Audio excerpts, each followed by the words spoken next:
तारीख थी 14 अक्टूबर 2019। उत्तर प्रदेश के इटावा जिले से एक ऐसी वारदात की खबर सामने आती है जिसे सुनकर हर कोई सन्न रह जाता है। एक महिला की लाश अपने ही घर में मिलती है जिसकी बड़ी ही बेरहमी से हत्या की गई थी। मरने वाली महिला दिव्या मिश्रा एक जानी मानी टीवी एंकर की पत्नी थी। मामले की गंभीरता को समझते हुए तुरंत ही जांच शुरू होती है।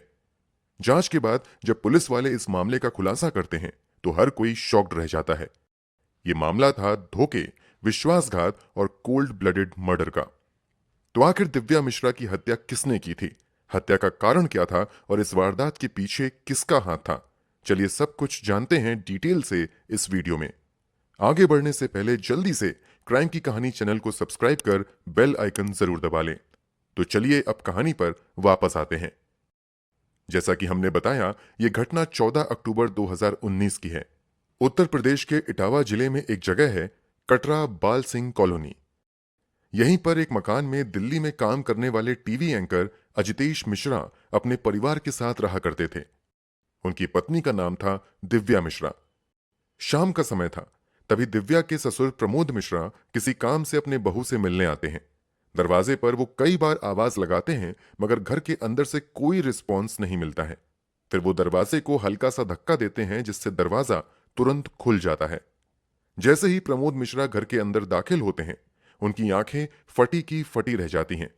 घर के हॉल में उनकी बहू दिव्या मिश्रा खून से लथपथ बेसुध पड़ी हुई थी। प्रमोद मिश्रा अपनी बहू को लगातार उठाने की कोशिश करते हैं मगर दिव्या कोई रिस्पॉन्स नहीं देती हैं। फिर प्रमोद मिश्रा मदद के लिए आवाज लगाते हैं जिसे सुनकर आसपास के भी कुछ लोग घर के अंदर दाखिल हो जाते हैं। स्थिति को देखते हुए लगभग कंफर्म हो जाता है कि दिव्या मिश्रा की जान जा चुकी है। अब तत्काल ही पुलिस को इस घटना की जानकारी दे दी जाती है। जानकारी मिलते ही पुलिस की टीम मौके पर पहुंच जाती है।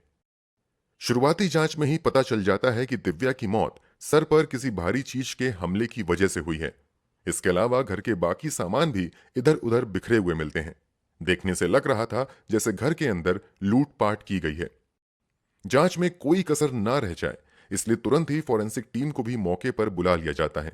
इसके अलावा डॉग स्क्वाड को भी जांच की मदद के लिए बुलाया जाता है। इधर पुलिस अपनी जांच आगे बढ़ाती है, उधर दिव्या के शव को पोस्टमार्टम के लिए पास के ही अस्पताल भेज दिया जाता है। पोस्टमार्टम रिपोर्ट आने पर खुलासा होता है कि दिव्या के सर पर किसी भारी चीज से वार किया गया था, मगर हमला किस चीज से किया गया था वो वेपन घर के अंदर कहीं नहीं मिलता है। इसके अलावा घर से कोई ऐसी वस्तु भी गायब नहीं होती है जिससे पक्के तौर पर कहा जा सके कि वास्तव में यह हत्या लूटपाट के दौरान की गई है। इसके अलावा खोजी कुत्ते घर के आसपास के लोगों के इर्द गिर्द ही घूमना जारी रखते हैं। इससे पुलिस वालों को दाल में कुछ काला नजर आने लगता है। कुछ संकेत मिलने लगते हैं कि शायद इस घटना में हो ना हो घर के ही किसी सदस्य का हाथ है। फिर भी पुलिस वाले एहतियात बरतते हुए अपनी जांच आगे बढ़ाते हैं। आसपास में रहने वाले लोगों से पूछताछ भी की जाती है। इस पूछताछ के दौरान कुछ लोग बताते हैं कि एक नौजवान को उन्होंने इस घर के अंदर जाते हुए देखा था।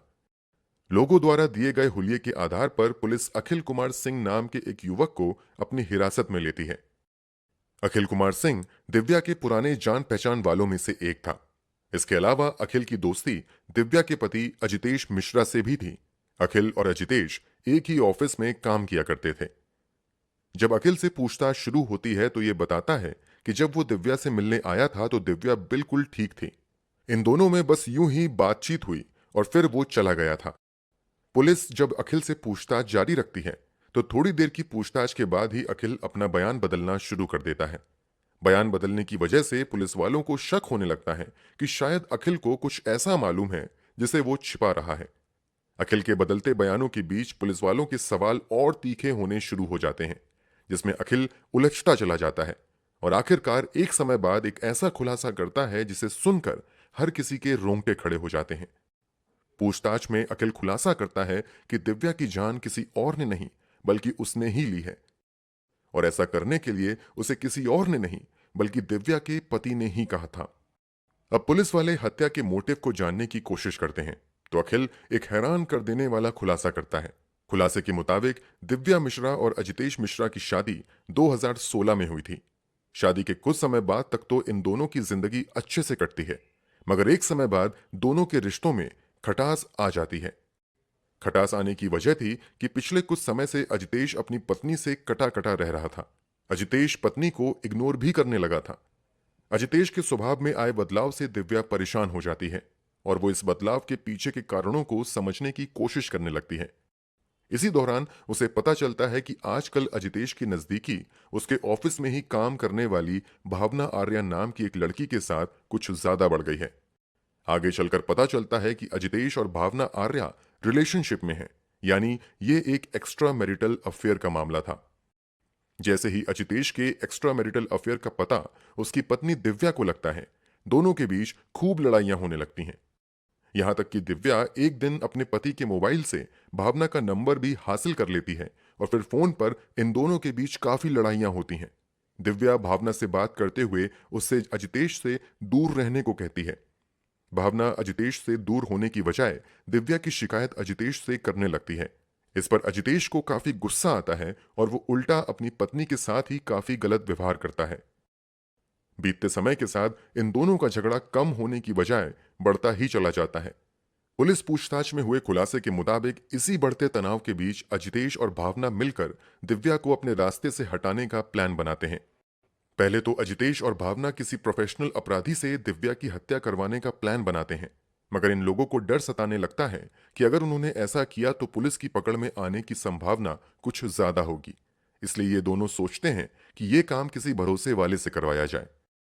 फिर ये लोग इस काम के लिए साथ में ही ऑफिस में ही काम करने वाले अखिल कुमार सिंह नाम के दोस्त से कांटेक्ट करते हैं। अखिल की दोस्ती अजितेश और भावना से भी थी। ये तीनों आपस में एक ही टीवी चैनल की ऑफिस में काम किया करते थे। इसके अलावा अखिल की काफी पुरानी दोस्ती दिव्या से भी थी। वो अक्सर अजितेश के साथ दिव्या से मिलने उसके घर भी जाया करता था। अजितेश और भावना अखिल से मदद मांगते हैं और थोड़ी ना नुकार के बाद अखिल अजितेश और भावना की मदद करने के लिए तैयार हो जाता है। फिर प्लान के मुताबिक 14 अक्टूबर 2019 को अखिल इटावा में अपने घर पर रह रही दिव्या के पास जाता है। चूंकि दिव्या और अखिल की पुरानी जान पहचान थी, इसलिए तुरंत ही दिव्या दरवाजा खोल देती है। अखिल घर के अंदर दाखिल होता है और फिर दिव्या पहले अखिल को एक गिलास पानी लाकर देती है और फिर दोनों बैठकर बातचीत करना शुरू करते हैं। बातचीत के दौरान दिव्या अखिल से अपने पति के साथ चल रहे तनावपूर्ण रिश्ते के बारे में बात करती है और वो अखिल से अजितेश को समझाने की भी गुजारिश करती है। बातचीत के दौरान ही दिव्या अपने कमरे से अपनी शादी की एल्बम निकाल कर ले आती है और वो एल्बम में रखी तस्वीर अखिल को दिखाने लगती है। दिव्या का पूरा ध्यान अखिल को तस्वीर दिखाने पर था, जबकि अखिल की निगाहें आसपास कुछ ऐसी चीज तलाश रही थीं जिससे प्लान के मुताबिक दिव्या की हत्या की जा सके। इधर उधर देखने पर अखिल को पास में रखा हुआ एक गुलदस्ता नजर आता है। मौका मिलते ही अखिल वो गुलदस्ता उठा लेता है और जब दिव्या का पूरा ध्यान एल्बम पर होता है, तभी पूरी ताकत से एक जोरदार वार अखिल दिव्या के सर पर करता है। अचानक हुए हमले की वजह से दिव्या हड़बड़ा जाती है और वो नीचे गिर जाती है। उसे समझ आ जाता है कि अखिल उसकी जान लेने आया है। फिर वो अखिल के साथ हाथापाई करती है। वो अब बचने की भरपूर कोशिश करती है, मगर अखिल के आगे उसकी एक नहीं चलती है। फिर अखिल तब तक दिव्या के सर पर हमले करना जारी रखता है जब तक कि दिव्या बिल्कुल शांत नहीं पड़ जाती है। दिव्या के मरने का यकीन होते ही अखिल घर का सारा सामान इधर उधर बिखेर देता है ताकि इसे लूटपाट का रूप दिया जा सके। फिर वो बड़ी ही सावधानी से अपने से जुड़े सभी सबूतों को नष्ट करता है। फिर बड़े आराम से घर से निकल जाता है। घर से निकलते हुए वो साथ में वो गुलदस्ता भी लेकर जाता है जिससे उसने दिव्या के सर पर हमला किया था। प्लान के कामयाब होने की जानकारी अखिल तुरंत दिव्या के पति अजितेश को भी दे देता है। इस प्लान में अजितेश के साथ साथ भावना भी पूरी तरीके से शामिल होती है, इसलिए जल्द ही उसे भी इस बात की जानकारी मिल जाती है। इस बात से अनजान की बहू की हत्या के पीछे उनके ही बेटे का हाथ है। दिव्या के ससुर यानी अजितेश के पिता प्रमोद मिश्रा खुद ही पुलिस में अज्ञात तत्वों के खिलाफ लूटपाट और हत्या की धाराओं के तहत मामला दर्ज करवा देते हैं। मगर जब पुलिस की जांच आगे बढ़ती है तो पता चलता है कि अजितेश ने खुद ही इस पूरी हत्या की साजिश रची थी। पूरे खुलासे के बाद जल्द ही पुलिस वाले अखिल को गिरफ्तार कर लेते हैं। इसके अलावा अजितेश और अजितेश की गर्लफ्रेंड भावना आर्या को भी गिरफ्तार कर लिया जाता है। दिव्या के हत्यारे को कड़ी से कड़ी सजा मिल सके, इसलिए पुलिस वाले अपनी जांच आगे बढ़ाते हुए महत्वपूर्ण सबूत जुटाना शुरू करते हैं। कुछ समय बाद इस मामले की सुनवाई अदालत में शुरू होती है। पूरी सुनवाई के बाद अजितेश मिश्रा और अखिल को दिव्या की हत्या के लिए उम्र कैद की सजा सुनाई जाती है, जबकि हत्या की साजिश में अहम भूमिका निभाने वाली भावना आर्या को भी 14 वर्षों की कैद की सजा सुनाई जाती है। फिलहाल तीनों मुजरिम अजितेश मिश्रा, अखिल कुमार सिंह और भावना आर्या जेल में अपने किए की सजा काट रहे हैं। दोस्तों, अदालत ने तो इन तीनों को सजा सुना दी। हम इस फैसले का पूरा सम्मान करते हैं। फिर भी अगर आपको मौका मिले तो आप इन तीनों आरोपियों को क्या सजा देंगे? कमेंट बॉक्स में जरूर बताएं। हमारी मेहनत पसंद आई हो तो इस वीडियो को लाइक करते हुए शेयर भी करें। अगर आपने अब तक क्राइम की कहानी चैनल को सब्सक्राइब नहीं किया है तो जल्दी से चैनल को सब्सक्राइब कर बेल आइकन भी दबा लें। ऐसी ही कहानियों के लिए हमारे साथ लगातार जुड़े रहें। धन्यवाद।